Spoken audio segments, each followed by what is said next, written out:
राम तीरथ से हमार पुरानी दुश्मनी बाटे और महादेव पीठ पे ना सीधे कलेजा पे वार करेला।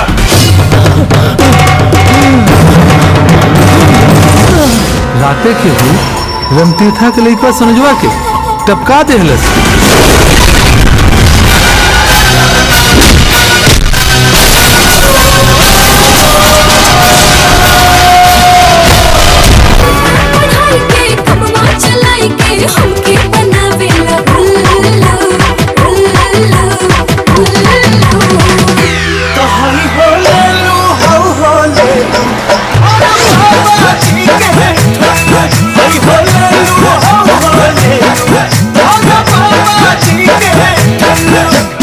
कोठा के रंडी या दौलत के घमंडी पर भरोसा कईल उचित ना है।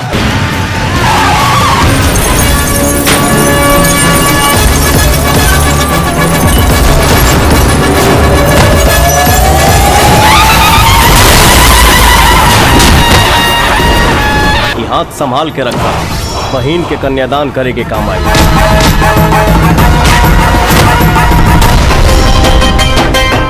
के प्रीत में तोहरे दीवाना मनवा खोजत रहेला रोजाना। अखिया चाहे निहारी तोहर रूप हरदम लेला हमसे कसम। एक पल में मिला के नजरिया तू समा गइलू दिल के भीतरिया। कान के पर्दा के गर्दा साफ करके सुन।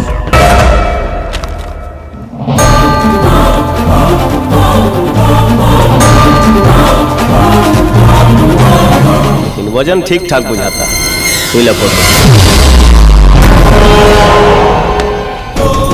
पैसा बिकाते कर गहल बा।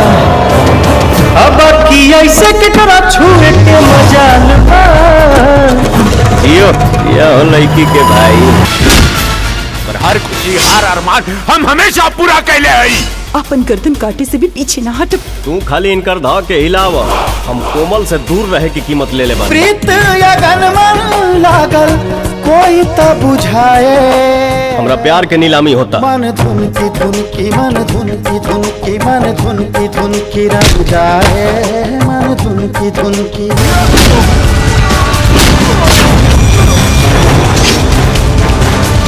महादेव तोरा गुंडा लोग के तो लौंडा डांस करा देहनी। अगर तू नाच के नचनिया निखा बनल चाहत तो हमके डिस्टर्ब करे कोशिश मत करिए।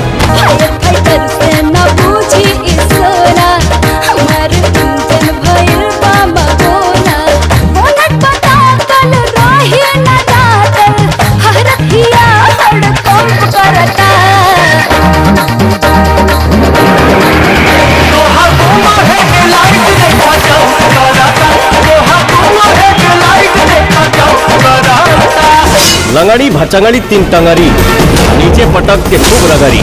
बचपन के खेल में आज भी मास्टर हम नहीं गिरल तोरा के गिरा दिल। अब अपना सामने देख।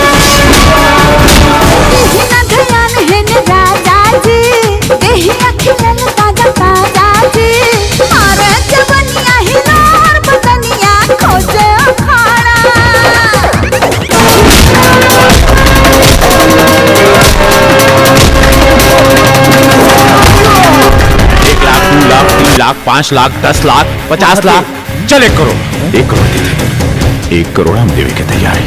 1 करोड़। 1 करोड़ ठीक बा।